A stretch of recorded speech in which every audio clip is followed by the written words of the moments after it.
Welcome to This Week in the World of Wrestling. Welcome to TWitWoW, the best wrestling podcast made for wrestling fans, by wrestling fans, on the web today. I'm John, that's my cohort and commentary Ashton, and this is our premiere review of Lucha Underground. Yes, the second episode of Lucha Underground, the AAA affiliate here in North America, and what a great show this was. Just like NXT, it's a 1-hour program, and the wrestling, in my opinion, was top-notch, but don't take my word for it. Ashton, what'd you think of it? I thoroughly enjoyed this show. I thoroughly enjoy this promotion so far. As far as comparisons go, I feel like this is a bit of a mix, but it's basically a more pure lucha version of ROH, where ROH more prefers like the Japanese strong style stuff. It's like the lucha libre alternative to ROH, maybe with a little bit, well, not even maybe, with significantly more cinematography mixed in, because there's a lot of really cinematic stuff that goes on, and even some of the camera angles and stuff that go on are leaps and bounds ahead of Ring of Honor. So I really hope that this promotion either already has, or at least very, very soon will, get off the ground and become a financial success, because I want it to stick around for a while, especially if the quality of backstage segments and vignettes and pre-tapes and in-ring work stays as good as it is. Absolutely. The cinematic value of this promotion is off the charts. Aesthetically speaking, I love the look of it because it has a fight club kind of vibe. Yeah. Just like really gritty and like all that other stuff. So I love it aesthetically speaking. And just the wrestling and the overall product, as you were saying, Ashton, is top notch. So with that said, let's get right into our first segment, because, the more things change, the more they stay the same. Heat of the night. And I don't have any heats tonight for the premiere episode of Lucha Underground. What about you, Ashton? As a matter of fact, I actually do have a heat of the night. And all right. It's something that is kind of a running theme that I've noticed in both of the first two episodes, that I feel like it's worth talking about, because even though this is us talking about the second episode, obviously we never got the opportunity to talk about the first episode because we were still trying to figure out if we were ever going to do this show or not. But the whole we let men wrestle with women thing is awesome, and a lot of indie promotions let people do that nowadays. But my problem is twofold. First of all, Sexy Star is one of the most popular acts in Mexican wrestling right now. And on the first episode, she lost to just some random no-name guy that nobody's ever heard of before, Son of Havoc. I don't think that he is like a big name on the indie circuit or anything. And even though he did need the tights to beat her, it still, to me, says a lot that the company is having one of their biggest stars, gender or regardless of gender, jobbing on the first episode, and it just happens to be a female. Yeah, if we were doing a review of episode 1, her loss would have been a heat of the night for me, and it isn't even for any of the reasons that you listed, Ash, and those are great points. But then again, you have a far greater familiarity with Mexican wrestling than I do, as was made evident to me when we were watching episode 1 together. Oh, by the way, Son of Havoc is Matt Cross, also known as M-Dogg 20. He was actually on the most recent season of Tough Enough, and he was cut because he had too much experience, I guess. A lot of people were cheering for him to win. There was one episode of Tough Enough where they went backstage at a WWE show, and he hugged CM Punk, and they knew each other, and everyone made a big deal out of it, like, oh man, CM Punk, that's so cool. And I think that might have even been the episode where he got cut. So, he's not really that big of a deal. I mean, he's a name now, but that's mostly because of Tough Enough. He was just kind of an anonymous indie guy, another random flippy guy on the indies before Tough Enough, and then he went on Tough Enough and kind of got a little bit more of a name recognition. But even still, if you would have told me that this was Matt Cross, I would have been surprised, because he's unrecognizable with the mask. Absolutely, and continuing what I was saying, I would have made what you were saying as a heat of the night, because before her match, they give her this really nice video package detailing, why she got into the profession, why she wanted to do Lucha Libre, because, she was tired of being helpless, she was tired of being a victim, she wanted to be a symbol for all the women and little girls that, women can be powerful, women can kick ass, which was really inspiring stuff. And then you have Son of Havoc, who didn't get any video package, who really, I don't even think got an entrance, looked pretty much like a caricature of a wrestler, and he even cuts his promo saying, "Now hold on a second, I'm not fighting a woman." Like, I don't know, they made him come off as and he did that disrespect, and then he got away with it because he still ended up winning the match. Exactly. So even, like, if we're putting her brand value aside and the stock that she possesses as a performer, aside, just on the merits of how they built this match and, what it was all revolving around, I thought it was entirely the wrong decision to have Son of Havoc go over. Right. So, yeah. And on top of that, not only does he kind of disrespect her and say, "Oh, I'm not fighting a woman," but then he uses the tights to win. So they're trying to say that because he had to sink so low as to use the tights, that he wasn't giving the female enough credit. But at the end of the day, he still won. And now on this episode, that trend kind of continued in a way, because at one point during Sexy Star's entrance, what's the name of the other? Is it Scorpio? It was the name of who? The other commentator, other than Vampiro. Vampiro, that's who it was. I don't know why I was thinking Scorpio. Vampiro said something about how, it's 2014, men and women can wrestle each other, it's not that big of a deal. And then Matt Stryker comes in, and he says, "Oh yeah, Son of Havoc needed to grab the tights to beat a woman." Like, he was making this big deal out of it, like, oh, he's so pathetic, he couldn't even beat a woman without grabbing the tights. And then, during the match, Chavo hits the freaking frog splash, and the match is basically over. And now, here's where I start to see the blatant underlying sexism here. He tags in Sexy Star, which, if Sexy Star was male, and a male lost to Son of Havoc last week due to the tights, this still would have made sense, because it would have made sense for Chavo to want his tag team partner to get that one up on the guy that beat his tag team partner last week by cheating. So that makes sense. But then friggin' Stryker again says that, oh, look at how chivalrous Chavo Guerrero is. It's not chivalry, Stryker. Stop it. It's like your freaking commentary partner said, it's 2014, men and women can wrestle each other. To me, Stryker comes off to me as the kind of guy who says, oh yeah, it's 2014, men and women can totally wrestle each other. But then on the inside, he's really thinking, well, they can wrestle each other, but men are still totally better at it.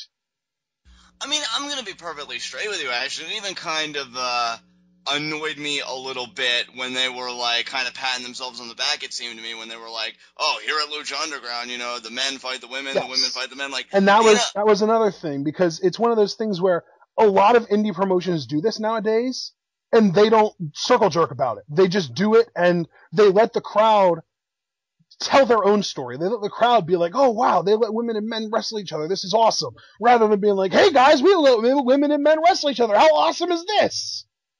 Yeah, it's like the grandiose patting on the back. Yeah, and it's like, I mean, they make fun of WWE, and they take all these little jabs at WWE and talk about how this isn't a target aimed at your kids. But then on that same note, they take a page out of WWE's book and they do something, and then they spend the next hour circle jerking about how great it was that they did it. Like with the Susan G. Komen thing in WWE. I mean, if you really want to put the equality on the best possible display, just let the women and the men both just go out and do their thing. Yeah, and as far as the booking goes, let the women actually look like equals. Honestly, I think that Ivelisse was better booked in this match than Sexy Star. Ivelisse looked like she could hold her own, man. She was hanging with the guys, and it didn't even seem like a big deal that she was in there with them. And the way that they made Sexy Star look, they made it seem like she was weaker because she was the only female to actually reach out for a tag for their partner, and then Chavo had to tag her in so that she could get the pin over Son of Havoc. Right. Yeah, Ivelisse did look pretty good in there. Yes, she hung him, man. She was hanging. And Ivelisse, yet another contestant from the most recent season of Tough Enough, formerly known in FCW as Sofia Cortez. Right. So, I mean, I'm really glad you brought this up, because even I was getting a little bit irritated with, like, all right, guys, we get it. You're really progressive. But as you even said, other promotions are doing this. And again, if you really want to display it with pride and give yourself that pat on the back, well, then the best way to do it is to stay silent and just let them tear the house down. Yeah, So let them I hope we with see their more of that in the future. actions. Yeah. I feel like this wouldn't have been a heat of the night, though, had it not been for Matt Stryker's commentary. Yeah, I mean, it's Stryker. He's obnoxious. He's in your face. I've grown used to it, which I guess is why I didn't really pick up on it as a problem. Yeah, I'm glad you did. I feel like there isn't a single mainstream wrestling show right now that has good commentary. Like, okay, ROH. I will give ROH credit. I can deal with their commentary. It's pretty good. Steve Corino. Every now and then, I think they get Nigel McGuinness on there. They're solid, but WWE, I can't handle JBL. TNA, I can't handle Taz. NXT, Rich Brennan is just awful at what he does. And now on here, we have to deal with friggin' Matt Stryker. Like, and here's the thing, I actually really like Vampiro. There are a lot of people that kind of crap on him because he says dude and man and he's too casual about it, but I actually really like that commentary style. But Stryker, I just can't handle him. Yeah, I don't blame you. I doubt many people can. So is that your only heat of the night? It is, luckily. That is my only heat of the night because the rest of this show was awesome. All right, well, with that said, let us get right into our Lucha Underground review. And if I'm not mistaken, Ashton, we open up the show kind of where we picked up last week with the three assailants for hire in the ring. I believe their names are Cortez, Cisco, and formerly Ezekiel Jackson, now known as Big Rick, if I'm not mistaken. Yes, Big Rick, and he refers to himself as the boss. So there are so many bosses in wrestling right now between Bobby Lashley, Sasha Banks, and now Big Rick. It's just getting a little bit overly exposed, that the boss nickname. Not to mention the whole Rick Ross and I forget who the other singer was that did it, but the boss is just an overused nickname at this point. Yeah, definitely. So, they cut a promo pretty much about how they, took Prince Puma and Johnny Mundo out, and, they're looking to take over Lucha Underground. And, not a pretty bad promo here to start the show, Ashton. No, I love that we're kind of opening up. Well, first of all, we did open with a recap of last week, and that was cool. But then I love that we started this show where we left off last week, because last week we left off with Cortez, Cisco, and Big Rick dominating and clearing the ring. And now this week we started with them in the ring explaining what went down last week. And Johnny Mundo ends up hearing it, and he runs out there and tries to get an advantage. I believe this was the point when Big Rick just kind of threw his hands in the air and he said, I don't care enough to participate in this fight. And he just left. And then at one point, Prince Puma did come out to help Johnny Mundo, and we have a tag team match on our hands. Indeed we do. What an opening contest this was. I mean, if you guys haven't put two and two together right now, Prince Puma, formerly known as Ricochet on the indie scene, who I know Ashton's a big fan of, and Johnny Mundo, John freaking Morrison teaming up. It is great to watch him perform again. This was an excellent opener. Yeah, I didn't time it, but if I had to guess, I would say it was a solid 15-minute match. As far as memorable spots, I remember at one point, I believe it was Cortez, but it might have been Cisco. I don't remember which one it was. Hit like a jumping RKO style neck breaker. And I was like, oh, look, he hit a neck breaker out of nowhere. And then next thing you know, a couple minutes later, Prince Puma totally hits an actual RKO. And then there was another point where Johnny Mundo was backed up in a corner, and one of the other two guys was going towards him like they were going to attack him, and he lifted his legs up and jumped over him, and then as he was jumping, Prince Puma went under his legs and kicked the guy into the corner. It was awesome. Yeah, they were a great team. The finish comes when both Cisco and Cortez are laid out, and Mundo and Prince Puma do 450s in stereo, and they pick up the win.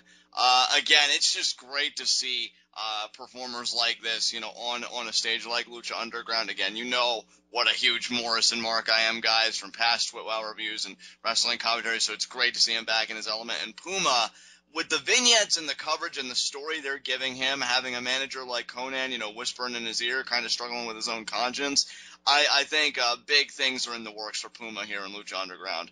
Yeah, dude, I love the story that they're telling with Prince Puma, because he lost to Johnny Mundo, and then he comes out to help Johnny Mundo, and there was one point in this where he did a really cool sequence of moves, and then he pandered to the crowd.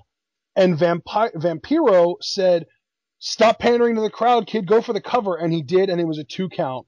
And Matt Stryker made this joke about, "Oh, look, he listened to you." But at the end of the day, I think that they can really use that kind of stuff as fuel. And honestly, as amazing as Prince Puma is right now, I see a lot of potential for a heel turn in the future. Definitely. I'm glad I'm not the only one who feels that way, because with the dynamic they've got going on between Conan being kind of like this dirty, like scummy manager wanting to bring out the worst in his clientele, I could see him, whispering in Puma's ear, "Look, the good way isn't going to cut it. You've got to change. You've got to harden yourself." Yes, exactly. I was just going to say, I wouldn't say the good way isn't going to. I just think that Conan is going to basically take Prince Puma and turn him from this fan favorite, crowd pleasing, kind of guy that tries to appeal to everyone, to just somebody that gets the job done. He's gonna kind of trim the fat. He's gonna take away all of the unnecessary stuff, and he's gonna turn Prince Puma into a winning machine rather than a crowd reaction machine, which is what he is right now. He's a crowd pleaser right now, but he's after this match, which he and Johnny Mundo did win with 2 450s. He's 1-1, and really, if you look at it, you could say the only reason he won this match is because of Johnny Mundo, because Johnny Mundo is now 2-0. Yeah, he is. Oh, dude, you have no idea how good it feels to say that Morrison's on a winning streak, because I remember those last few months in WWE, and I still have nightmares, so it's nice to be able to experience this. Yeah, and you know what? If Puma does turn heel, then I really just want a big program between him and Mundo. I'm talking ridiculous matches. So here's to hoping. But yeah, great opener, and I'm loving that they're really kind of building this promotion around Puma. I think it's an excellent choice. And Mundo as well, it seems. I mean, again, he's 2-0, and he's been a part of, like, the bigger matches as well. So I think Lucha Underground's heading in a good direction. You know what I think it is that makes it special? And you said they're building this promotion around these guys. To me, I think that there is more continuity in this promotion than I've seen in a while. Because what matches did we have in episode 1? We had our first match was Chavo Guerrero versus Blue Demon Jr. And then we had Son of Havoc versus Sexy Star, and then we had Johnny Mundo versus Prince Puma. And in this show, we had Johnny Mundo and Prince Puma, this time as a tag team, which is character progression because they were going against each other last week. And then after the match, you had Johnny Mundo lifting up Prince Puma's hand because even though he won, he knew that Prince Puma gave him one heck of a run for his money. And then they get attacked, and that's the kind of like the character progression there. And then with Sexy Star and Son of Havoc, they were in a mixed tag team match tonight involving Chavo Guerrero, and they used that match to introduce Ivelisse to the world. And then our main event involved Blue Demon Jr. going against Mil Muertes, and that match was our main event, and then Chavo Guerrero got involved in that too. So everything is kind of building upon the first episode, and I fully expect next week's episode to build upon things that we got in the first 2 episodes. I feel like this whole show is going to have very, very strong continuity. Yeah, and it's so refreshing to have such a strong sense of continuity in a wrestling product. I mean, keep in mind, Ashton, we were going crazy when NXT even hinted at continuity with its women's wrestlers, with Sasha Banks, Becky Lynch, and the whole BFFs. Yep. Imagine now a whole promotion whose main storylines are about continuity at their essence. It's going to be fantastic. Absolutely. So after the tag team match, we got a vignette where Conan tells Prince Puma that he needs to stay away from Johnny Mundo and stay out of his business because even though it might seem like it, Johnny Mundo is not his friend. So, Exactly. kind of our first little tiny seeds that Conan is going to turn Puma into somebody who cares less about what people think of him and more about just pure winning. Exactly. It's going to turn him into the prize fighter that he envisions. So it should be interesting to see how that all works out. Absolutely. So after that, we had a Mil Muertes vignette, our first out of 2 of the night. We had a female voiceover that she says a bunch of stuff. I don't remember exactly what she said, but it closed out with her saying that 1,000 deaths are coming, Mil Muertes. And it sounded an awful lot like who we would find out that it turned out to be later on in the night. Carly Perez, formerly known as Maxine, known in this promotion as Katrina.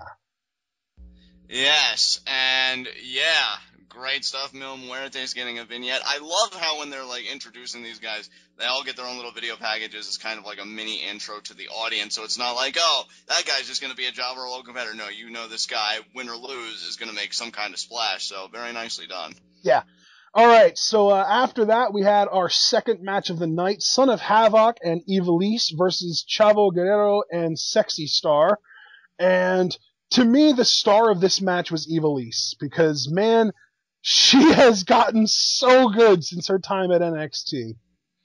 Yeah, I love the mask that she was wearing when she came out. Her offense was brutal. She stomped a mud hole in Chavo Guerrero at one point and did all sorts of kicks to his skull and just. At one really point, she did like this cool looking, like she was crouched down and it was like a breakdancing kick. It was crazy. Yeah, man, a lot of athleticism from Ivelisse. Very nicely done. Chavo was looking to be in good form in this match as well, and Son of Havoc certainly isn't bad. I think my problem with Son of Havoc, if I'm being honest, like, even with the mask and everything, his look is pretty generic. Like, I would liken his look to kind of like a starter template when you're creating a wrestler on a video game. See, you know, and to me, he looks like he's trying too hard to be Delirious. Are you familiar at all with Delirious? Only vaguely, so I'm not really going to be able to connect Dude, with that reference. he looks like he's trying so hard to be Delirious. He's got a very similar mask. It doesn't have the same design on it, but the shape of the mask and like where the openings in the mask and stuff are very similar to Delirious. He's got the huge beard and he wears trunks rather than or pants, I should say, rather than trunks. He's got and I honestly though, I will say this, he is freaking ripped.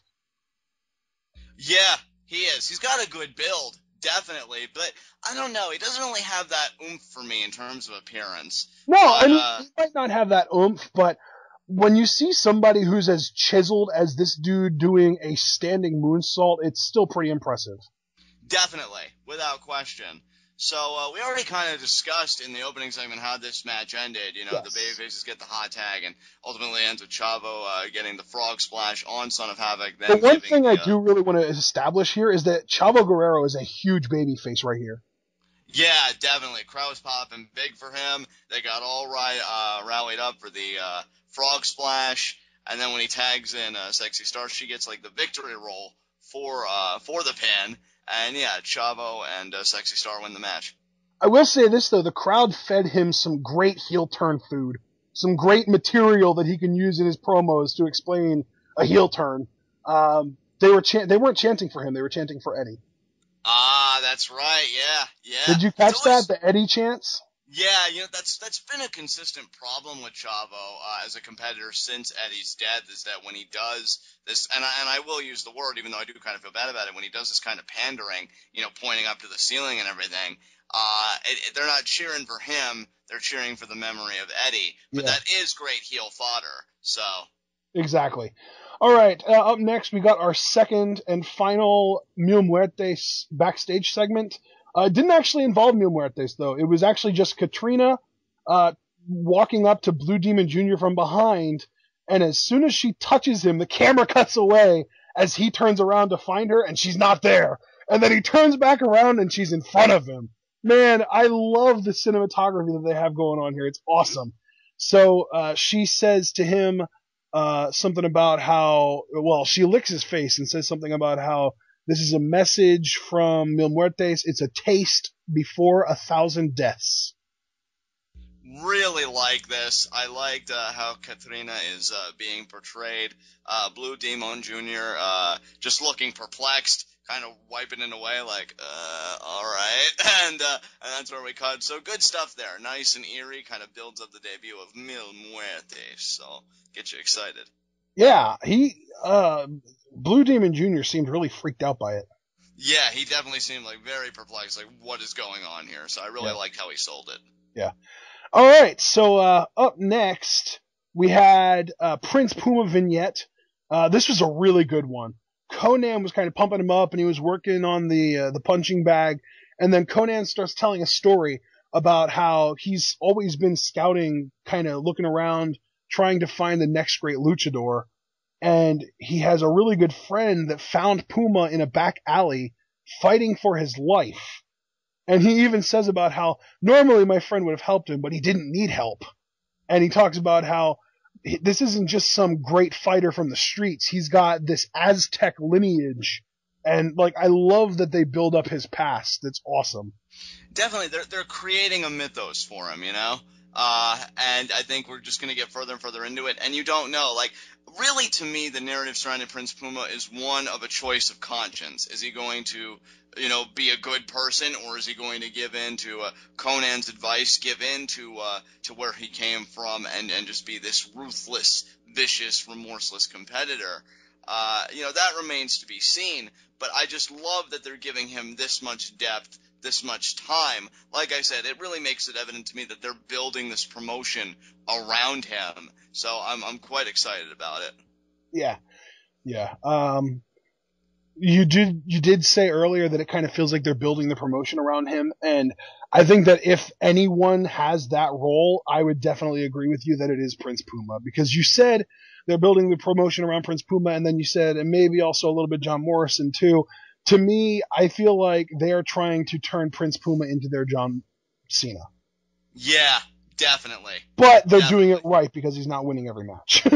He's not winning every match, and the struggle seems legitimate because he has Conan representing him. I mean, he willingly took on that kind of representation, so it shows, you know, and commentary, I think, does a great job, too, by harking on the fact, you know, he's green, he's got a lot to learn, he's clouded by naivete, so he may make some poor choices. So we're really going to take this journey with Puma, and I think that makes the story all the more compelling. Yeah, and they even go to the extent of talking about how when he makes some kind of a mistake, they'll say, oh, you know, Conan's taking notes on this.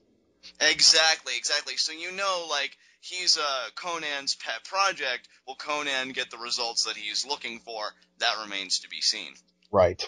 So up next, we had our main event of the evening, Blue Demon Jr., or if you're Matt Stryker and you can't tell the difference between English, Spanish, and something in between, Blue Demon, or no, he didn't even say it right. The proper way to say it in Spanish, if you're saying the word demon in Spanish, it would be demon. He said demon, so it just sounded weird. But I'm going to say it in English because I'm not going to try and pretend like I'm Spanish. Blue Demon Jr. versus Mil Muertes with Katrina at ringside, and she got involved quite a bit. And this really was a quick main event. This only went on for like 5 minutes. Yeah, and isn't it funny? I just want to, well, actually, no, I'll get to that a little bit later because there is something interesting I noticed about the structure of this card. But you're right, Ash. It was definitely a main event of brevity. It was very quick.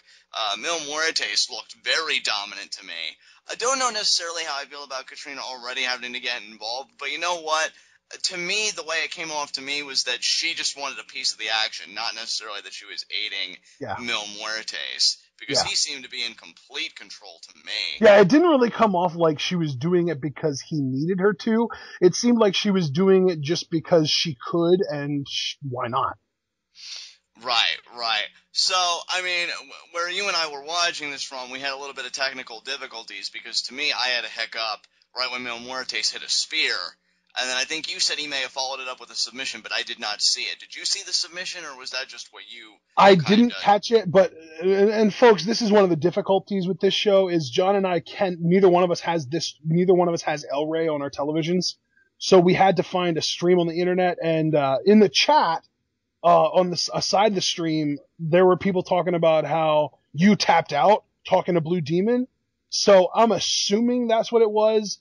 The other possibility is they were just screwing around because these are the same people that were talking about, oh my God, Bobby Lashley just showed up because the stream cut out. So they were just trying to screw around with people that couldn't see the stream. But as far as the match goes, all I know for sure is that Mil Muertes won, and he won in relatively dominant fashion. I'm not completely sure if he won off the spear or if he hit the spear and then transitioned into a submission hold and got Blue Demon Jr. to tap out. John and I are going to have to go back and watch a replay of this show when it becomes available to find out for sure. But regardless, we do know that Mil Muertes pretty much dominated Blue Demon here, which says a lot because last week Blue Demon won. He defeated Chavo Guerrero. Yeah, and which brings us to our next part here. Mil Muertes continues to beat down, but then Chavo Guerrero comes out with a steel chair in hand, and it seems like he's aiding Blue Demon Jr., but then he clocks Blue Demon Jr. in the head. And this is where I wanted to make my point earlier, but I said I wanted to wait. I love the structure of this card that the men who opened the show last week main evented it this week, pretty much, in the closing segment. And the men who main evented last week jerked the curtain this week. Exactly. So, yeah, very interesting structure there for the TV card. And, yeah, then other luchadors, hit the ring and they try and help, but Chavo lays them all out with chairs. And then Sexy Star comes out, and she tries talking to Chavo, saying, Blue Demon Jr., means a great deal to her. They have a familial connection, and, Chavo, please stop what you're doing. And then he clocks Sexy Star in the head with the chair. Dude, that was such a great moment, too, for Chavo, because she's just talking to him, and man, he freaking clocked her over the head with that chair. And you know what? The great thing is, it wasn't even an unprotected chair shot to the head, because she got her hand up to block it. Right. So this was just a great moment for Chavo Guerrero Jr. And see, that's how you promote your gender equality, not overemphasizing it through commentary, but allowing actions like that to take place and being unapologetic about it in the aftermath, because this is a great heat magnet for Chavo. The crowd was even chanting, "Why, Chavo, why? Why, Chavo, why?" And after he laid everybody out, he folded the chair down, he sat in it, and he just had himself a good laugh while Blue Demon Jr. was being stretchered out. Which tells me, I'm going to take a guess, Ashton. I'm going to say on the next episode of Lucha Underground, we probably will see potentially Sexy Star taking on Chavo Guerrero to see if she can try and exact a little bit of revenge for Blue Demon Jr., her fallen friend. That's very, very possible. I wouldn't put it past them, and with the amount of continuity that they have going on in this show, I definitely wouldn't be surprised. Definitely. So with that said, that ended the episode. I loved it. I think this is a great television product. I can't wait to see more from it. Do you have any closing remarks for our next segment? I really hope that this continuity stuff that they've been doing holds up in the long term, because I like the idea of a wrestling promotion that has enough respect for its audience that it expects them to be able to remember stuff that's happened in the past. That's a great way of putting it. I don't even want to touch it any further. Let's move on to our next segment, high spots and low shots. And my low shot is going to be Blue Demon Jr. Yeah, no kidding. Loses to debuting Mil Muertes, and then, after that, thinks that he has allies in the back, in Chavo Guerrero, thinking that, oh, okay, this guy isn't too salty with me beating him a week prior, but then Chavo lays him out with a chair, to the point where he has to be stretchered out. I'm sure we'll see Blue Demon Jr. again soon, but for now, man, what a rough night. Yeah, and you know what? My low shot's going to be Sexy Star, because I'm including week 1 in this, just because we didn't have a show in week 1. But first of all, she lost to Son of Havoc in week 1, and then she needed Chavo Guerrero to hit a frog splash in order to pin Son of Havoc in week 2. And then top all that off with the fact that she got absolutely blasted by a chair to end this show. Absolutely. Great point there, bro. So that leaves my high spot, and I'm going with Johnny Mundo, baby. It feels so good to say it. Because like you, I too will group week 1 into my calculations. In week 1, he main evented the show, had a 20-minute clinic with Prince Puma that he won. And then this week, the heels that attacked him after the show, he beats in a tag match, so he gets his comeuppance and maintains his winning streak. He is now on a 2-match winning streak. It is good to be Johnny Mundo, baby. Absolutely. And you know what? I literally never thought that I would say this in my entire life. My high spot is Chavo Guerrero. First of all, he won his match. And you can say, oh yeah, Sexy Star got the pin all you want, but Chavo got the win. He got the frog splash. That put Son of Havoc away for good. He got the win. And then, at the end, exacted his revenge on Blue Demon Jr. for the week prior and took everyone out with a steel chair and really established himself as one of the top 2 or 3 heels in this promotion right now.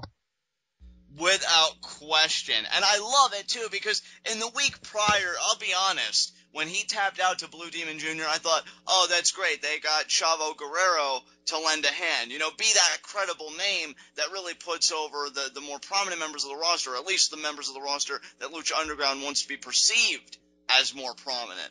But then for them to do the one he did with this, which I should have suspected when he had that cinematic scene with... I know. Last week, that's the thing with the continuity, man. They have that scene last week where, I forget what the name of the owner of the promotion is. Help me out here, John. Is it AAA? No. I mean the guy that's giving away the money. Oh, I don't know. It's not coming to me. All right. Well, regardless, that guy, I can't believe I forgot his name already, but he had a little bit of a pep talk with Dario Cueto, that's what it is. Dario Cueto had a little bit of a pep talk with Chavo, basically telling him that he expected more when he hired a Guerrero to his roster, and I guess that really got to Chavo, especially then the crowd's chanting Eddie while you're doing your thing, and it's like, yeah, okay, I see how this is. And he did his thing tonight, man. Definitely, man. Chavo, I think for the first time in his career, for me, since he tagged with Eddie, with, Los Guerreros, really came into his own here and really shined. I'm happy for him. Hopefully here he can forge his own identity, because again, it's been not necessarily uncomfortable for me, but just the idea that he kind of, feeds off of Eddie, and I guess the crowd just thinks of Eddie anytime he's doing something. I hope that this can create his own identity as a heel, and people won't think, to bring that up and use that to drum up anything, and that his actions can just do all the talking that he needs them to. So best of luck to Chavo here, because I'm excited for him. Absolutely. All right, dude. I do believe that is everything that we have got for this show. Pretty much sticking in that NXT 35 to 50 minute range for these reviews. I'm done as long as you're ready. All right, guys. This has been Lucha Underground. This has been TWitWoW, the best wrestling podcast made for wrestling fans by wrestling fans on the web today. I'm John. That's my cohort and commentary Ashton. Guys, be sure to comment and subscribe on YouTube. Discuss on Tweetoff. What did you think of only the second episode of Lucha Underground? Do you think this will be the new source for your wrestling fix? Talk to us. And we will see you again for our NXT review. A stacked card this week that sees as the main event Sami Zayn taking on the Prince of Pretty, Tyler Breeze. See you there, guys.